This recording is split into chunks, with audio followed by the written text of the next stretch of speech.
Hi guys, this is Corey with Sellercore Free Auction Template Editor. Today I'm going to be talking about CSS positioning and how to move objects around. I've had a few questions on how to effectively do this because it's a little bit different to the design approach, but it's not that hard once you understand it. So generally when you design, you're working from top to bottom, left to right. When you position something, you're literally telling it where to put it on that screen using pixels. Pixels from the top, left, bottom, or right, however you want to do it. So an example of this would be, if I drop an image in here, if I want this image to be over here somewhere, of course I could do old school word processor style, enter down a bunch of times and space over 1 billion times until that image ultimately ends up where we want it. And that works, but it's not exact, it's not clean. You have all this extra HTML you don't need, and of course it creates all this dead space now. So all this space, if I wanted to use this space for something, you can see as I space down, of course that image is going to go down, and of course if I'm on the same line, that image is going to go to the right. It's a better way of doing this. So we'll start a new page. I'll drop another image in. Here we go. So if I double click on this image, you'll see move image, you'll see move relative and move absolute. In my last video I explained the difference between these. They both ultimately will move the image around, but they do it slightly different, so you want to check that out. Right now I'm going to use absolute. You'll see that I get a grid telling me that now something is draggable, and if I scroll over my image, you'll see my cursor changes, telling me this is now a draggable item. So if I just click on it and drag it, there we go. I can literally put this anywhere I want on the screen. If I want to go down, you'll see it'll scroll down for me. If I want to go over, it'll scroll over for me. So if I could drop it right where that other one was. There we go. So it's also worth noting real quick, go back in and move this again, that I have a few shortcut keys. My XY, CLR, TMB. X locks it horizontal, Y locks it vertical, L snaps it to the left, R obviously snaps it to the right, C snaps it to the center, T top, B bottom, and M middle. So it's worth noting that the center is not actually center, and I'll explain that in a second.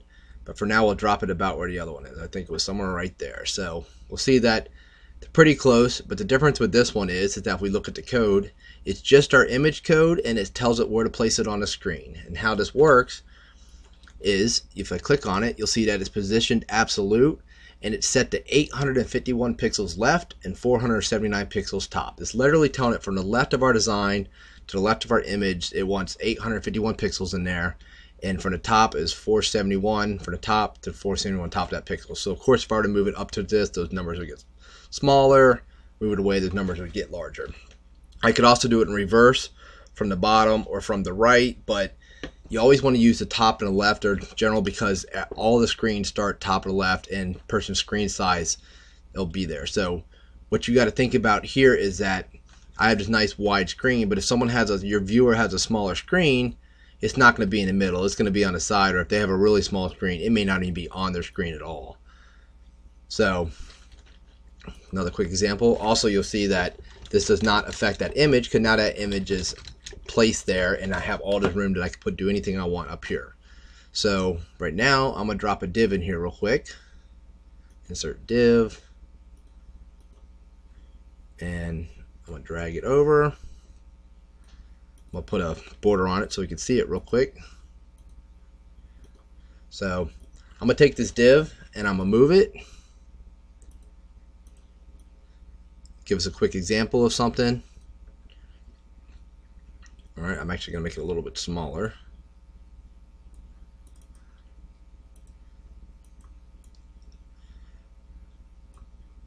Alright, so now if I were to take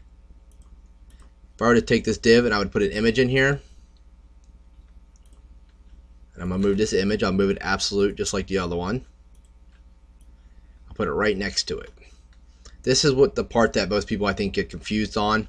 These images are right next to each other, they're about the same distance from the top, but the difference is that this one has a parent element, when in this case is this div right here, and this one's parent element is the body of the screen. So when this one is telling, even though it's right next to it, it's telling it to go down from here and left from here, where if I click on this one, it's only 53 pixels from the top, because that's 53 pixels from here, not from here, and of course 176 pixels left. That's from the left of our div to the left of our image. So that's what throws people off the most, is that it's the parent element which spaces this around. So you have to consider what this is in when you want to start dragging things. Now, of course, I can drag it. If I want to move this, I'll move it outside of this box. And you'll see now that I have negative numbers because it's telling it that it went negative so many pixels and negative up so many pixels. However, because that image started in this box, if I were to move this box around again, move relative, you'll see that that image moves with it because it's locked into this box. This box is this parent element, even though that image is over there. All right, so now we understand that. I'll show you how to use it real quick. So the first thing I want to do is I want to create a div. Go in, give it a background color so we can see it. Go to spacing, give it a big margin. I'll center it. I'll explain that in a second too. And width. Width is important to note that when you want to space things on the screen in exact places, you can't use percentages anymore. Percentage, if you tell an 80%, that's 80% of the user screen. So if two people have different size screens, one person's going to have more pixels in their 80% than the other. So if you set this to something like 900 pixels, 900 pixels is going to be the same across everybody's screen. So drop that in there. All right. So make this a little bigger. All right, so the way this is centered, explain this real quick, using margins. You'll see over here, margin is 50 pixels auto. That's 50 pixels on each side. And of course, I could change those individually if I want, but more importantly, the auto. The auto is telling it to auto calculate the left margin and the right margin to center our object for us. So if I were to change the size of the screen, it moves around. Basically, it recalculated to make sure that this number and this number is the same number, and it gives us that centered effect. So if we want our template to be centered, we have to start with that. We want it all to be on the left side. We don't have to worry about that. So here we go. We'll create our template. I'm gonna do my item title. I'm gonna create a div. Go in. Now, I already created something real quick. Of course, you can go through here and make it however you want. Just to save time, drop that in there. Do it again, new div.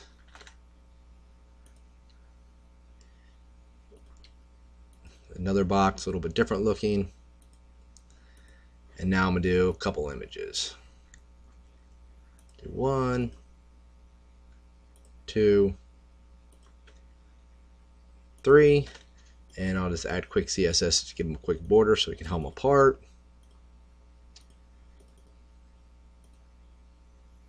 All right, so first thing I'm going to do is I'm going to take this, move it. I'll move it relative because it's relative to our div that's already centered. So I'll move it around. Now if I hold down to C, it centers it inside of this div. So because I know the outer div is going to stay centered dynamically and this one's locked to this corner, it'll always stay centered in there, assuming I don't change the size of this. So we'll do the same thing here. Move relative, move it around. I can put it anywhere I want it. I'm going to lock it center, hold down to C, put it right there. And then here, I'll move these, move my image. We'll move my image. I'll move this, move the wrong one. Relative. I'm gonna take this one, I'm gonna lock it center. We'll see that's centered on there. I'm gonna take these two, move relative, and maybe I'll just stack it just a little bit and move relative, stack this one just a little bit. You can see, so just that easy, I created a template, and of course I could go in here and fill out whatever I need. Now something else to note real quick is that these will layer themselves in the order that you added them to the screen, but you can change that. If I were to double click on this, go to move image, I have layer up and down. These are all set on the bottom layer, so I can move down once I moved them up, but for now up's the only direction. So if I click up, you see how that jumped to the top. If I were to go down, now that I moved it up, I can put it back down and it jumped. Go back in there, move down, and it drops to the back. So however I wanted that to look. So there we go. And of course this, because all these items are in this parent div that is centered, this will stay centered. And it's also worth noting real quick that you don't have to keep things in the box. If I were to move this out, I can give it another look, you know, a look like it's offset or something, which is kind of a cool look. So anyways, this is Corey with Sellercore.com, the free auction template editor. Please leave any questions or comments below. I'm happy to answer anything I can. Have a good day. I appreciate you watching.